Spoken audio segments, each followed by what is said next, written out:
बीमार बच्चों को और माजूर बच्चों को इस्तेमाल करते हैं, उनको जख्मी करते हैं। दिखता है वो होता नहीं है और जो होता है वो दिखता नहीं है। इशारों इशारों में ही आपकी जो कीमती चीजें हैं वो चुरा लेते हैं और लोग तरस खा के उनको छोड़ देते हैं और बाद में घरों में चोरियां वगैरह होती हैं औरतों और बच्चों का। गेटअप भी ऐसा होता है कि अमूमन जो लोग होते हैं ऑफ दी ड्रग्स जो एक्टिंग करते हैं आप उनसे दूर है। बहुत सारी गाड़ियां जो हैं खड़ी हो जाती हैं और भिखारियों का मोडस ऑपरेंडी होता है। फकीरों के रूप में जो है वो क्रिमिनल्स होते हैं। सिंपैथी एंड साइकोलॉजिकल टच जरूरी जो लोग हैं उनको घर में दखल ना होने दें। अस्सलाम वालेकुम सर। वालेकुम सलाम। सर जी, कुछ चीज़ें जो है वो देखने में हार्मलेस लगती हैं लेकिन होती नहीं है और इसलिए भी कहा जाता है कि जो दिखता है वो होता नहीं है और जो होता है वो दिखता नहीं है। क्या इसमें हकीकत है?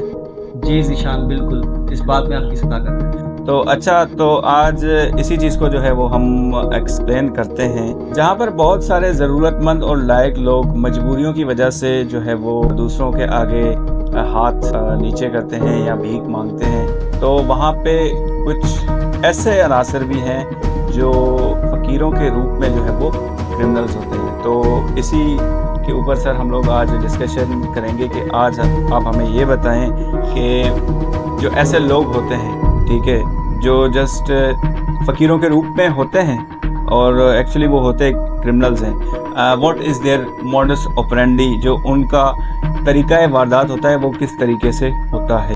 जी बिल्कुल ज़ीशान, जो भिखारियों का मोडस ऑपरेंडी होता है, उनके क्राइम करने का जो तरीक़ेकार होता है वो होता है, उनकी जो टैक्टिक्स होती हैं वो मैं आपको आवाम को और आपको आगाह करता चलूँ। उनका जो मोडस ऑपरेंडी होता है और उनकी जो टैक्टिक्स होती हैं वो 3 इकसाम में है। एक उनकी जो टेक्निक है वो है सिंपैथी।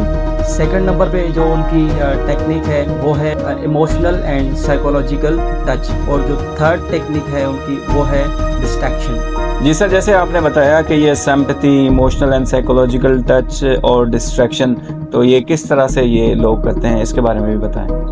ये जो अमूमन लोग होते हैं ऐसे जो सिंपैथी, इमोशनल और साइकोलॉजिकल जो टच है वो इसको ऐसे अमल में लाते हैं कि वो बीमार बच्चों को और माजूर बच्चों को इस्तेमाल करते हैं, उनको ज़ख्मी करते हैं और उनको इलीगल एक्टिविटीज़ में उनको काम में लाते हैं। और इनकी दूसरी होती है डिस्ट्रैक्शन टेक्निक। अमूमन ऐसा होता है कि ट्रैफिक पे बहुत सारी गाड़ियां जो हैं खड़ी हो जाती हैं और कुछ भिखारी आपसे भीख मांगने के लिए आते हैं और उसके बाद जो है भीख मांगते साथ ही उनके कुछ दूसरे बंदे और उनके एजेंट्स होते हैं जो रेकी करते हैं कि कौन कौन सी कीमती अशिया जो गाड़ी में पड़ी हुई हैं, आप एक जगह से डिस्ट्रैक्ट होते हैं, आपसे वो भीख मांगते हैं, दूसरी जगह वो इशारों इशारों में ही आपकी जो कीमती चीज़ें हैं वो चुरा लेते हैं और जिससे आप वाकिफ़ नहीं होते हैं। और ये जो सो कॉल्ड बेगर नेटवर्क और बेगर माफिया होती है वो अमूमन इंफॉर्मेशन कलेक्टर्स होते हैं। वो इंफॉर्मेशन कलेक्ट करके और गैंग्स को और क्रिमिनल जो लोग होते हैं उनको ये सारी की सारी इंफॉर्मेशन लीक करते हैं। अच्छा सर जी, ये इंफॉर्मेशन जो कलेक्ट करते हैं वो किस तरीके से कलेक्ट करते हैं? अमूमन वो ऐसे खाली घर जो होते हैं उसमें किसी का रहन सहन नहीं होती है, तो उस घर में जाके ये वहाँ की रेकी करते हैं, वहाँ देखते हैं कि कौन कौन घर में रह रहा है। वहाँ जाके फिर ये जो एजेंट्स होते हैं, उनके जो चोर होते हैं, उनको ये इंफॉर्मेशन लीक होती है और बाद में घरों में चोरियाँ वगैरह होती हैं। और जो ज़ीशान भाई, ये जो सो कॉल्ड बेगर माफिया है, जब बाद में पकड़े जाते हैं तो अपनी सिंपैथी शो करके ये कहते हैं कि हम भिखारी हैं, हमने कुछ भी नहीं किया और लोग तरस खा के उनको छोड़ देते हैं, हालांकि वो क्रिमिनल। और जब वो पकड़े जाते हैं तो ये सिंपैथी शो करने के लिए ये कहते हैं कि हम बेगर से, हालांकि वो इंफॉर्मेशन कलेक्ट करने के लिए आते हैं। अच्छा सर, हमें ये बताएं ऐसे केसेस में कौन से लोग इस्तेमाल होते हैं? जी ज़ीशान, मोस्ट ऑफ द ऐसे केसेस में जो मोस्ट ऑफ द नंबर जिनका शुमार होता है वो होता है औरतों और बच्चों का। अच्छा सर, हमें ये बताएं कि ये जो माफिया है, सो कॉल्ड माफिया है, ये कौन कौन से क्राइम में जो है वो इन्वॉल्व होते हैं? जी बिल्कुल, मोस्ट ऑफ द केसेस हमने देखा भी है और इन सारी जो एक्टिविटीज़ में उनको पकड़ा भी है। वो ट्रैफिक सिग्नल्स और उसके अलावा जो ऐसे शॉप्स होते हैं वो लोगों को डिस्ट्रैक्ट करके और उसके अलावा उनके जो कुछ एजेंट्स होते हैं वो अपनी सिंपैथी शो करके वहाँ भीख मांगने के लिए जाते हैं, लेकिन दर हकीकत उनका जो मकसद होता है वो चोरी करना और उसके अलावा पिक पॉकेटिंग होती है। और बाद में जो ऐसे मोस्ट ऑफ द केसेस हमने देखे हैं कि वो मंशियात फरोशों में भी और जो ऐसी दूसरी एक्टिविटीज़ हैं, स्मगलिंग ऑफ द ड्रग्स और उसके अलावा ह्यूमन ट्रैफिकिंग, और जो उनकी इन्वॉल्वमेंट होती है वो होती है smuggling of drugs and human trafficking.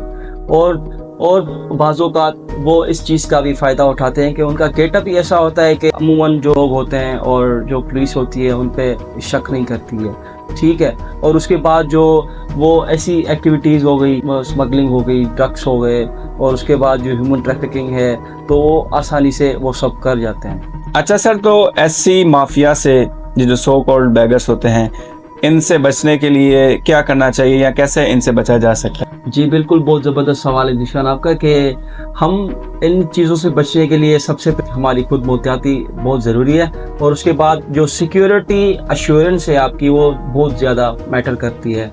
और आपको जो है फर्स्ट प्रायोरिटी में ये चीज़ें करनी चाहिए कि सबसे पहले आपकी अपनी जो एहतियाती है वो ज़रूरी है। आप उस एहतियाती के लिए आप गैर ज़रूरी जो लोग हैं उनको घर में दखल ना होने दें, और जो मोहल्लेदार हैं ऐसे लोगों को पहचानें और उनकी शनाख्त करें। और बहुत ज़्यादा ख्याल रखें कि कुछ लोग आएँ और आपको डिस्ट्रैक्ट करें और आप अपनी कीमती चीज़ों का जो है, और कोशिश करें कि जो आपको डिस्ट्रैक्ट करने आ रहे हैं तो सबसे पहले आप जो है अपनी कीमती चीज़ों का ख्याल रखें और डिस्ट्रैक्ट ना हो। ज़्यादा से ज़्यादा कोशिश करें कि जो हकदार हैं, जो ज़रूरतमंद हैं, आप उनकी हेल्प करें, और जो एक्टिंग करते हैं आप उनसे दूर रहें। जी, तो आप लोगों ने सुन लिया कि ये जो सो कॉल्ड बैगर माफिया है ये किस तरीके से क्रिमिनल एक्टिविटीज़ के अंदर इन्वॉल्व होती है। तो सबसे पहले हमारा ये फ़र्ज़ है कि हम जो लायक लोग हैं, जो ज़रूरतमंद लोग हैं, हम सिर्फ उन ही को जो है वो पैसे या जो चीज़ें हम लोग देते हैं उनको दें। जो गैर ज़रूरी, जो इस चीज़ के हकदार नहीं हैं, उनको ना दें। अगर बात की जाए जो नीडी लोग हैं, नीडी लोग आप खुद पहचान सकते हैं कि ज़रूरतमंद कौन है। आपके इर्द गिर्द के लोग हो सकते हैं, वो आपके मोहल्लेदार हो सकते हैं, आप उनको पहचान सकते हैं कि ये वाकई ज़रूरतमंद है। बजाय किसी ऐसे अननोन शख्स को आप पैसे या चीज़ें दें, आप लायक लोगों को दें, ठीक है, जिसमें आपके मोहल्लेदार हो सकते हैं, आपके कोई रिश्तेदार हो सकते हैं, ठीक है, सफ़ेद पोश लोग हो सकते हैं, यतीम लोग हो सकते हैं। तो आप अपनी पूरी कोशिश करें कि आप अपने जानने वालों या जो आप समझते हैं हकदार हैं, सिर्फ उनको दें। जो अननोन लोग हैं, जो कि मोस्ट ऑफ द टाइम जो क्रिमिनल्स होते हैं, ऐसे लोगों की आप मदद हरगिज़ ना करें। Thank you so much for watching this video. इस वीडियो को आप कोशिश करें ज़्यादा से ज़्यादा लोगों तक पहुंचाएं, और अगर आप ये चाहते हैं किसी भी टॉपिक पे हम वीडियो बनाएं तो आप हमें कमेंट्स में सजेस्ट कर सकते हैं।